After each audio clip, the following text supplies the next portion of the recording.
Assalamu alaykum küçük dostlar, benim ismim İbrahim. Ben bugün sizlerge Ustaz Muhammed Yusuf'nun Ösümünler üçün dini savat, akide ve ibadet kitabıdır bir bölüm okup berimen.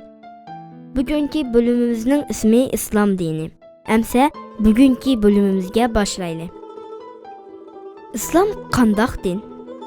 İslam dini Allah Taala'dan kelgen, toğra ve haq din bulup Cibril Periştinin vasitesi bilen Muhammed aleyhisselam'a düşkün.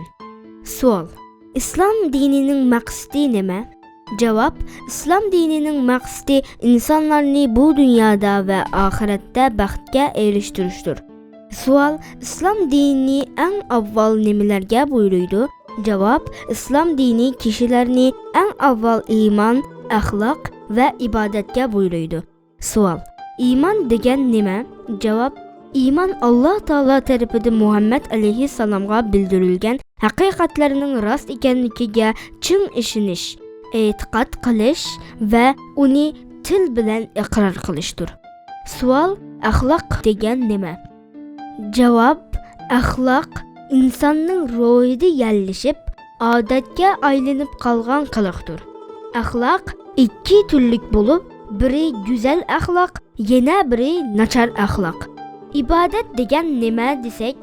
Cevap: ibadet Allah Taala'ga boy sunup, onun buyruğanlarını kılıp, toskanlarından yenip, onun istegini boyunca yaşaştır.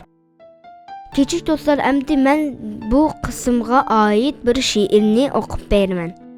Men onunğa toğulgan, asli imanım İslam, adli bilen tonulgan. Fəxri unvanım İslam. El baxtini közlügen, haqiqatni sözlügen, hayatlıqның desturi, dertke dermanım İslam. Köngüllərdə yaşnıgan, toğra yolga başlıgan, haqiqatның məş'ili, arzu armanım İslam. Küçük dostlar, şunda qılıp bugünkü anlatışımız müşahede ahırlaştı. Kiler qatım qısanımızda görüşkece aman bolğaysızlar. Esselamu aleykum ve rahmetullah.